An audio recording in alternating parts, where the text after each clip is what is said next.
이슈 칼럼 바로 이어가도록 하겠습니다. 오늘은 SPM 김형진 대표와 함께합니다. 대표 안녕하세요. 예, 안녕하십니까? 예, 8월 말부터 9월 초까지 일단 대표님께서도 지금 조금은 이제 시장에 대해서 긍정적으로 볼 필요가 있겠다. 당분간은 이런 상승 기조를 이어갈 것이다라고 한 3주, 4주 전부터 말씀을 해주신 적이 있는데 그때부터 지금 시장이 한 100포인트가 올라왔어요.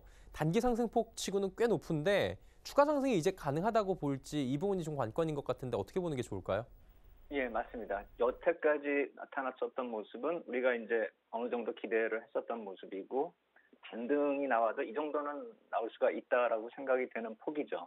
그리고 과거에 나타났었던 그것과 비교했을 때, 그러니까 5월 말 반등하고 비교해봤을 때 8월 말부터 지난주까지의 반등은 그 기간과 폭이 거의 비슷했기 때문에 예측이 어느 정도 가능했었던 구간이고 향후가 어떻게 될 것인가 이게 중요하겠죠.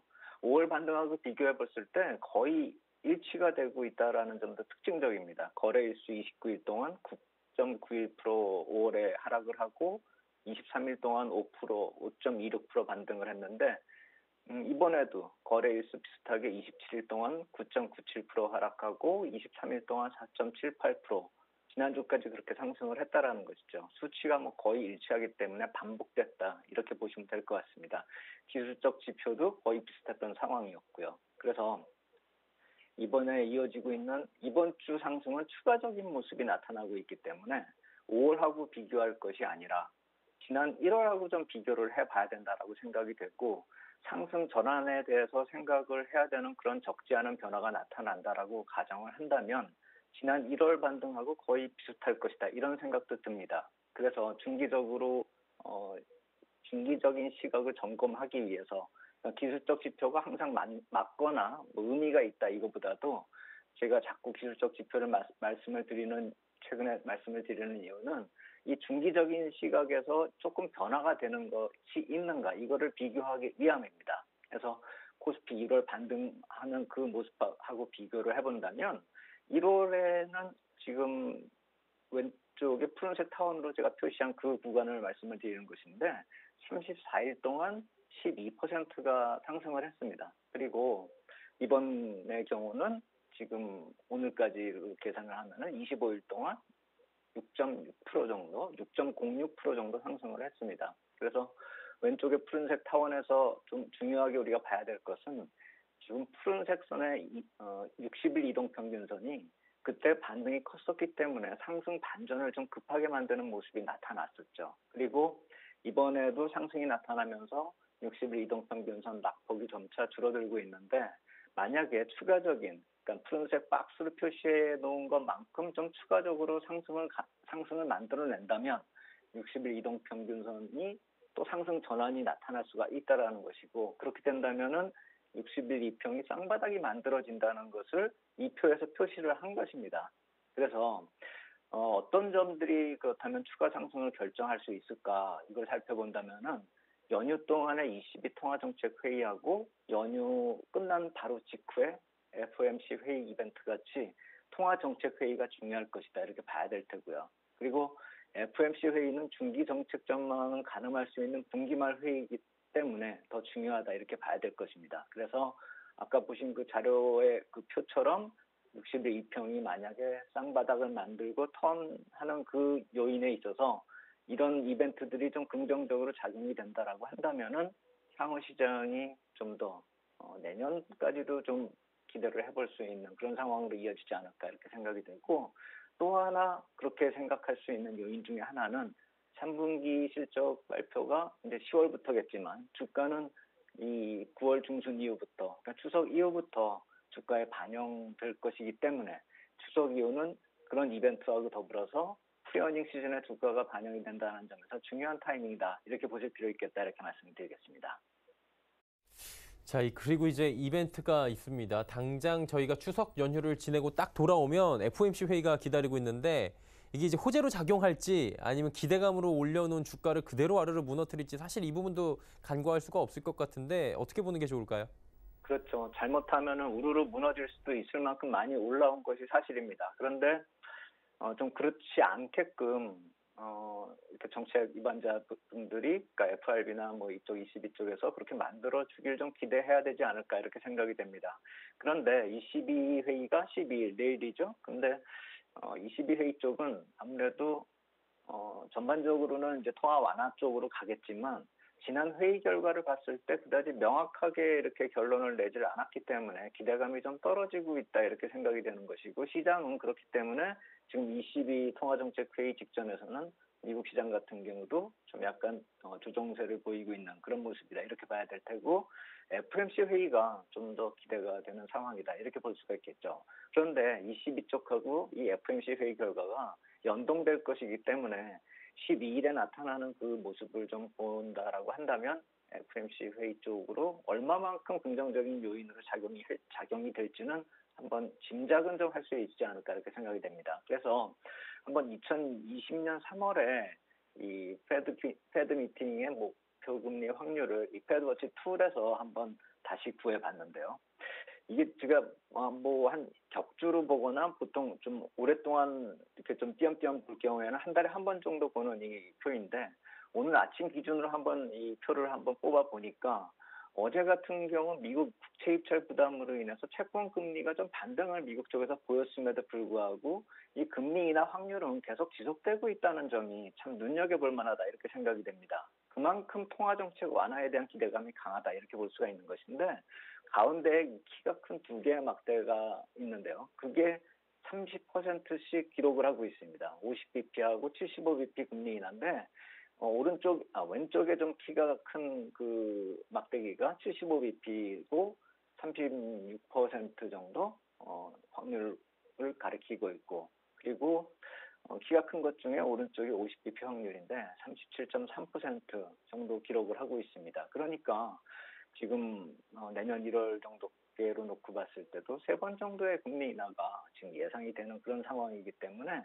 예전보다도 많이 높아진 상황이고, 지금 이 기대치가 가장 높은 측에 속한다 이렇게 볼 수가 있겠고, 그리고 이제 맨 왼쪽으로 보시면은 좀 키가 좀 낮지만 저게 100pp 인하 확률입니다. 그거조차도 두 자릿수 11.7%를 기록하고 있다는 점이 참 대단한 그런 지금 심리적으로 기대감이 살아있다 이렇게 볼 수가 있겠죠.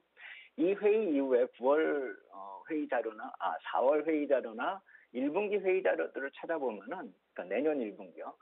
125bp 인하 확률도 형성되기 시작되고 있다라는 점. 그렇다라고 본다면은 내년 연말 정도 되면 얼마까지 내려갈 것인가, 이것에 대해서도 상당히 좀 흥미로운 그런 상황이다.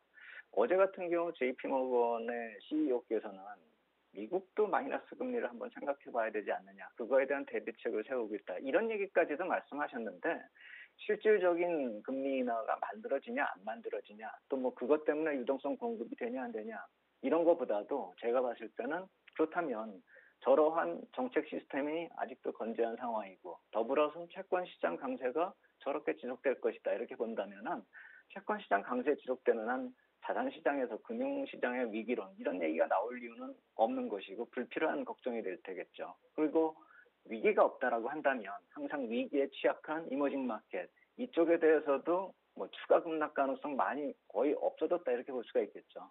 그렇다라고 본다면 이번에 반등은 이미 바닥을 지난 반등이고 상승 전환할 가능성이 더 커진 그런 상황이 아닐까 이렇게 생각이 든다 이렇게 말씀을 드리겠습니다. 그리고 뭐 금리나 여러 가지 글로벌 스탠스도 문제인데, 우리나라 기업 실적이 지금 그렇게 좋지가 않은 상황이잖아요. 지난 분기에도 그랬고 3분기에도 뭐 상저하고 얘기했지만 그렇게 기대를 많이 하는 것 같지는 않더라고요. 실적은 어떻게 보십니까? 네, 그래서 아까도 프리어닝 시즌 말씀을 드렸는데 3분기 실적이 좋다 이렇게 예상되는 그런 경우는, 그런 업종은 또 별로 찾아볼 수가 없죠. 다만 변화가 나타나고 있고 안 좋은 걸로 기대가 전망이 됐었기 때문에 약간의 기대치보다 좀 좋은 모습이 나타난다라고 한다면, 그러면은 서프라이즈 주가가 나오겠죠. 실적은 서프라이즈에 준하진 않아도 기대치보다 조금, 그러니까 안 좋았었던 기대치보다 조금이라도 낮은다라고 한다면 주가는 서프라이즈의 모습으로 반영이 될 성격도 있다. 이 점은 좀 볼 필요가 있어 보입니다. 2019년에 코스피가 디커플링을 계속 보였었던 모습, 그것이 실적이 원인이다. 우리는 다 그걸 다 알고 있기 때문에 더더욱 그렇죠. 그리고 최근 반등이 좀 강했었던 이유는 상대적으로 그래서 깊은 조정을 받았기 때문에 우리가 미국 시장보다도 최근에 이 모습들은 더 빠르고 강한 반등을 보이고 있다라는 점이 올해 계속 반복되어졌던 모습이기도 하고 이번엔 좀 더 강한 모습이다 이렇게 볼 수가 있겠죠. 그렇다라고 본다면 뭔가 좀 달라질 수 있는 점이 주가에 반영이 되고 있는 것이 아닐까. 1분기 어닝 시즌 때는 탄력이 좀 떨어지는 디커플링이 나타났고 2분기 어닝 시즌 때는 완전히 반대로 흘러버리는 최악의 디커플링이었는데 이번 3분기 때 프리어닝 시즌에 진입하는 타이밍에서 이런 변화가 나타나고 있다는 점을 본다면은 과거의 흐름보다는 좀 나아지지 않을까. 그러니까 1분기나 2분기보다는 좀 나아지지 않을까라는 생각이 듭니다. 그리고 미국 쪽에서 어닝 시즌 때마다 사상 최고가 진입을 했었는데 이번에도 신고가에 비하면 한 2, 3%밖에 남지 않을 만큼 미국도 좀 올라온 상태죠. 근데 왜 못 가고 있는가를 곰곰이 따져보면은 종목별로 봤을 때 미국의 주도주 성격들의 종목들이 9월 초에 이미 신고가를 기록한 다음에 지금 조정을 받고 있는 모습입니다. 그래서 어닝 시즌 직전에 이렇게 신고가를 내고 조정을 받는 모습들이 보통의 경우는 어닝 시즌에 들어섰을 때 본격적으로 상승을 나타내는 그런 경우가 많았다는 점을 본다면은 미국 쪽에서 신고가 흐름이 나타나면서 우리 쪽으로 긍정적인 영향을 줄 수가 있는 점도 있을 테고 또 미국 쪽에서 나타나고 있는 변화의 중요한 점은 IT 업종에서 또 변화가 시작이 되고 있기 때문에 특히나 반도체 쪽도 마찬가지로 좋은 시그널을 주고 있어서 우리 시장 쪽으로 미국 시장이 주는 영향은 좀 더 긍정적인 변화가 이번에 나타나지 않을까라는 생각이 듭니다. 예를 들어서 마이크로소프트 실적 전망이 이번에 나오고 있는데 거기서 힌트를 찾아본다라고 한다면은 데이터 센터나 PC 관련이나 뭐 소프트웨어 거의 전 부문이 사업 부문이 좀 호조세가 예상이 되고 있기 때문에 특히나 데이터 센터 관련된다라고 한다면 우리 쪽으로 직접적인 영향을 줄 수가 있겠죠. 그래서 만약에 미국의 IT 업황이 괜찮아진다라고 한다면 우리 쪽은 어떨까라고 생각을 해봐서 또 관련된 표를 한번 만들어봤습니다. 2017년 이후부터 반도체 지수하고 미국의 기술업종하고 우리 하이닉스 주가 추이를 한번 비교를 해봤는데 하이닉스가 빨간색 표의 빨간색 부분 선으로 나타나고 있는 위쪽에 있는 그 흐름인데 탄력이 상당히 강하고 급등락이 좀 반복을 하고는 있지만 다른 업종이나 지수하고는 틀리게 미국하고 동조화가 지속이 되고 있죠. 그리고 업황 반등 시에는 항상 상대적인 강세를 나타냈던 게 2017년 이후 지속이 되었고 올해 조정을 나타낼 때도 업황 반등 기미가 보일 때는 하이닉스는 좀 빠르게 반등을 보였고 맨 오른쪽의 표를 보시면은 지금 하이닉스가 또 반등폭을 키우고 있습니다. 그래서 만약에 미국 IT 업종 상승 추세가 지속되고 하이닉스 같은 경우에 52주 신고가를 보였기 때문에 지금 조정을 보이고는 있지만 만약에 조정을 다 어느 정도 마무리가 되고 미국 시장 어닝 시즌하고 맞물린다라고 한다면은 저 다시 탄력 강화가 될 가능성이 있지 않을까. 그렇다라고 본다면은 IT 업종, 뭐 계속 IT 업종을 말씀을 드리고 있지만 3분기 실적 쪽에서 IT 업종이 좀 중심이 돼서 변화의 모멘텀이 작동이 될 수 있지 않을까 이런 생각이 들고 만약에 3분기 실적이 더 많이 안 좋아지는 그런 최악의 경우가 나타난다 하더라도 펀더멘탈 악화는 이미 주가의 상당 부분이 반영이 돼 있기 때문에 이전 저점을 만들었었던 그 이하로 다시 내려간다라고 보기 힘들기 때문에 이번에 만약에 안 좋은 실적이 나타나서 주가가 빠진다 하더라도 그것은 바닥을 만드는 과정 정도로 이렇게 생각해 볼 필요가 있어 보이고 상당 부분 안 좋은 게 반영이 된 주가라는 점에서 놓고 만다면 앞으로는 그런 하락보다도 주가가 상승 반전 가능성이 얼마나 나타날 것인가에 대해서 항상 점검이 필요할 것이다 이렇게 생각이 됩니다. 그러니까 결론적으로 보자면 지금 일정 부분의 반등이 워낙에 많이 빠졌기 때문에 기대감으로 나오고 있는데 이게 잘만 맞아 떨어진다면 그 부분을 넘어서서 상승세로 완전히 갈아탈 수도 있다 이렇게도 들리기도 하는데 어떻게 해석하는 게 좋겠습니까? 네, 그래서 말씀하신 게 맞는데 다만 전체적으로 업황이 모두 다 좋아져서 모든 업종이 그렇게 될 것이라고 기대하기는 좀 힘들어 보이고 지금은 IT 업종이 그 핵심으로서 중심 역할을 할 것이다 이렇게 생각이 된다라는 말씀을 드리는 것입니다. 그래서 글로벌 IT 기업이 계절적으로 이 3분기가 4분기 소비 특수 이전에 업황 강세를 보일 것이 확실시되고 있고 그러면서 미국 증시도 좀 좋아질 것이고 그것이 또 우리 쪽으로 좀 영향을 줄 것이다. 이런 점들을 감안한다면 IT가 핵심에 있다. 이렇게 보시고 다만 우리 시장 쪽에서 업종 대표주 위주로 지금 긍정적 변화가 또 나타나고 있다는 점들은 좀 보실 필요가 있어 보입니다. 20일 신고가가 확산이 되면서 오늘 오전 11시 기준으로 뽑아보니까 숫자가 177개나 나오고 있습니다. 이게 60일 신고가로 이어지면 시장이 상당히 강화될 수가 있다라고 생각이 됩니다. 그 20일 신고가에 속한 종목들이 이런 삼성전자, LG전자, 포스코 같은 업종 대표주, 하물며 그동안 많은 약세를 보였었던 KB금융이나 하나금융 같은 금융주도 속해 있고 현대건설이나 호텔신라, 대한항공, 롯데케미칼, 현대제철, KT, 삼성생명 같은 이런 업종 대표주들이 지금 20일 신고가 쪽에 들어서면서 종목 숫자가 확산이 되고 있다는 점, 그리고 이런 종목들이 이번 어닝 시즌의 중심이 될 가능성이 크다라는 점을 우리가 본다면은 시장의 반전 가능성은 이런 점에서도 우리가 좀 찾을 수가 있다 이렇게 생각이 되고 3분기 어닝 시즌이 중요한 이유는 이렇게 IT 업황 중심으로 전체적인 주가가 흘러가는 모습이 중요하다 이런 것도 있겠지만 이러한 점들을 생각을 해본다면 이러한 변화가 무엇을 뜻하는가 결국 우리나라 경제 지표에서도 조금씩 변화의 가능성 그런 모멘텀이 작동될 수 있을지 그런 긍정적 불씨가 나타날 수 있는지도 우리가 확인이 되는 것이기 때문에 이번 3분기 어닝 시즌은 그 어느 때보다도 중요한 어닝 시즌이 될 것이다. 그리고 우리가 좀 주목할 필요가 있겠다. 이렇게 말씀을 드리겠습니다.